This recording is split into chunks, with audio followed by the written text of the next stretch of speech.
Though you mentioned in your speech earlier that there were some companies or some people who tried to influence government business through giving really large donations. Can you tell us who these people were?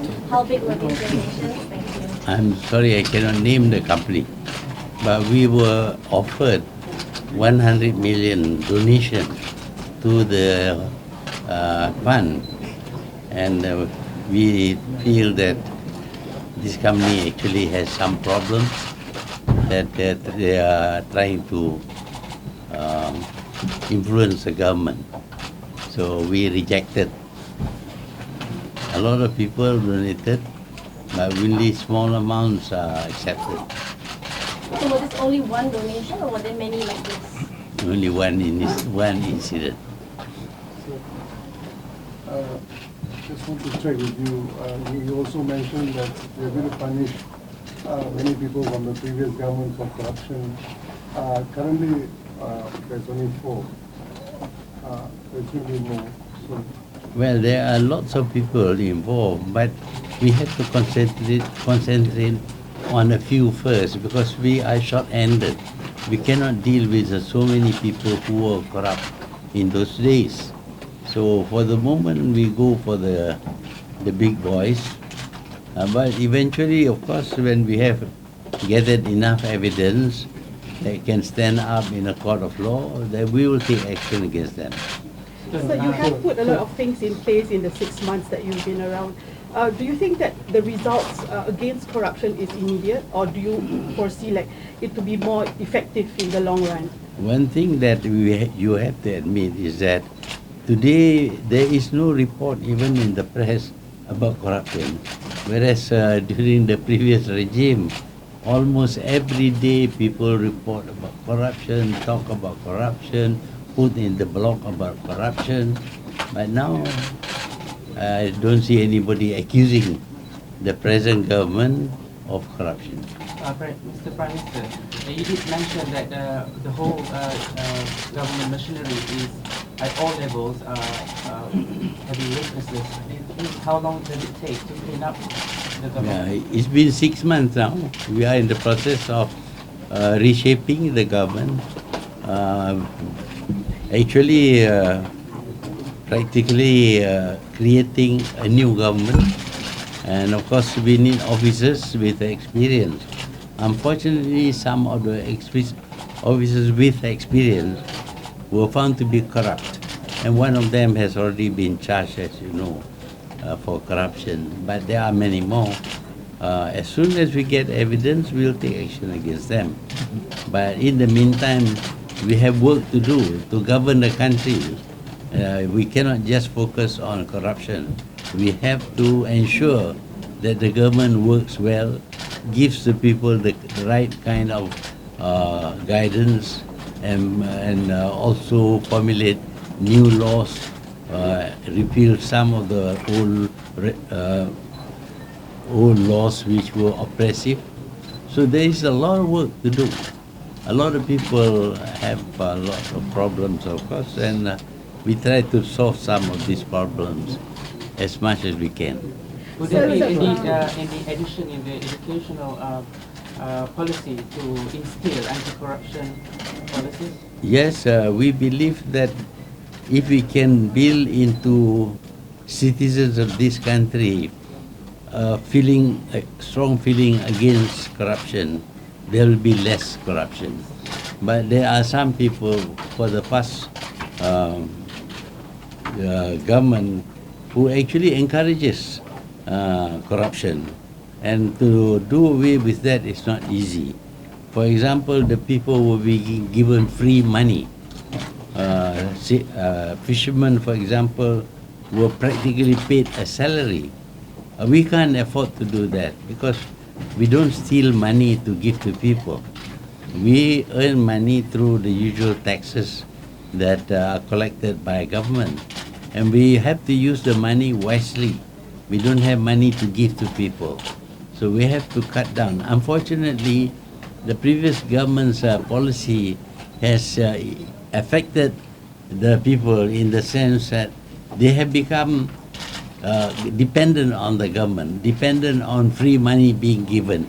not working to earn an income for themselves. With all these, with all these anti-corruption efforts, do you expect our ranking in anti-corruption indexes will be improved? I think it has already improved. So we will be ranked further higher. But have they lowered our ranking? I haven't seen anything. What is our present rank today since the PH is through the country? I don't know. How do you hope foreign countries will perceive Malaysia's new government? Well, a lot of for investors who before refused to invest in Malaysia have now come back, and they say they are happy that with the treatment they receive from this government, nobody asked for 30% free share or refused to approve application because they do not want to bribe the officers. There's been no reports on that. We are open. If anybody knows about incidents of corruption, do tell us. We will protect you, and we will take action against the corrupt officers. Dr. Akbar Sata has suggested to seize corruption money into the Tabung Harapan. What are your thoughts on this? Corruption money? Yeah, seize corruption money into the Tabung Harapan. What are your thoughts on this? No, the corruption money should be given back to the people who corrupt. And if they have been forced to bribe official, well, they will not be prosecuted. But if we find that they themselves offer money, then they too will be charged.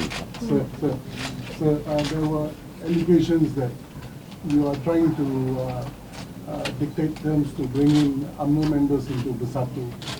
There are also concerns that there might be some element of corruption to bring them over. Well, if you have found some cases of corruption, you are welcome to report and we'll take action. But so far, we have not asked for money. Indeed, we have stipulated that the condition for joining UMNO is for them to leave, condition for them to join Bersatu is for them to leave UMNO, become independent for a period of time, and then apply to become a member of our party. It's not going to be easy. For example, Datuk Mustafa was an independent, became an independent for some time before his application was approved. Were there any discussions that under the table deal for them to avoid any punishment for corruption? No. We have made no deals with criminals. Since Najib cases were still going on, and he's still saying that the present government is taking revenge on the especially Tun. So what do you think of that? Yeah, of course he will say that. What else can he say? But, I mean, the whole world knows it. Malaysia became known as a kleptocracy under him. And it is published all over the world, the Wall Street Journal, Sarawak Report. If he is free from corruption, then he could take action against those people. But he couldn't. He threatened them, but he couldn't take action. And now he is being charged based on reports, not just by the foreign press, but the agencies here actually trace the money, where it goes to. When you move a lot of money, there must be record. You can move $1 billion and there is no record. Then we don't know who owns it. But when money moves between banks, there will be a record. When you take money from the banks, there will be a record. When you fill in your checks and pay, there is a record on there is a paper trail for people who try to steal money through corruption. But he's still saying in his Facebook that that money is from Arab Saudi. Najib always saying that. He can say what he likes.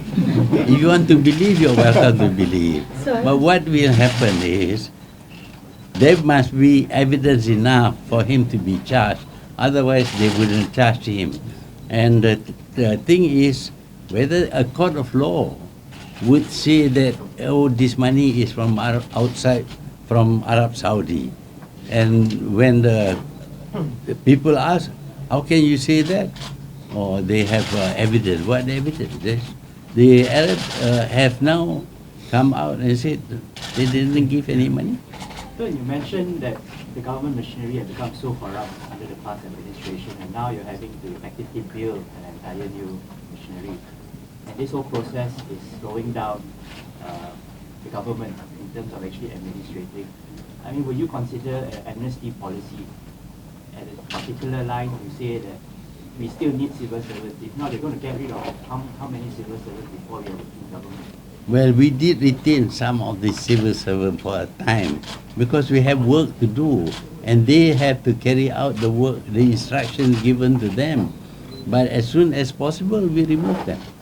So do you know the progress of the other anti-corruption agencies in other countries, Switzerland, Hong Kong, Singapore, UK, France? What is the current situation of this? Well, we know Singapore has taken action, even closing banks in Singapore and accusing, collecting the money and giving it back to Malaysia. Switzerland has made quite clear that they have retained money that was to be laundered in Switzerland. America, of course, the Justice Department has made public announcement over and over again without having to repeat, without having to mention that Najib was a principal person who was involved in corruption. Although they call him Malaysia's official number one, everybody knows it is Najib.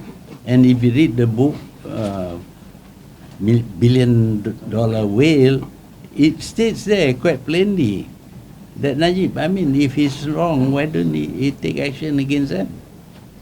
Sir, with the big boys have already been taken to court, are you going to shift your focus to rebuilding the economy? We are already working on rebuilding the economy. For example, we have to reduce the borrowings that was made, 55 billion ringgit to build the East Coast Railway, another 60 billion for high-speed rail. All these things we have either dropped or postponed because we don't have the money. So now we are saving money. A lot of things that are wasteful have been cancelled. At the same time, of course, we have traced some money. We have got back some money. What about for the people that is directly involved then, that is affecting the public, the layman? The layman can lodge a protest, can lodge a report with the police, and the police will investigate, and if they find enough evidence, they will charge.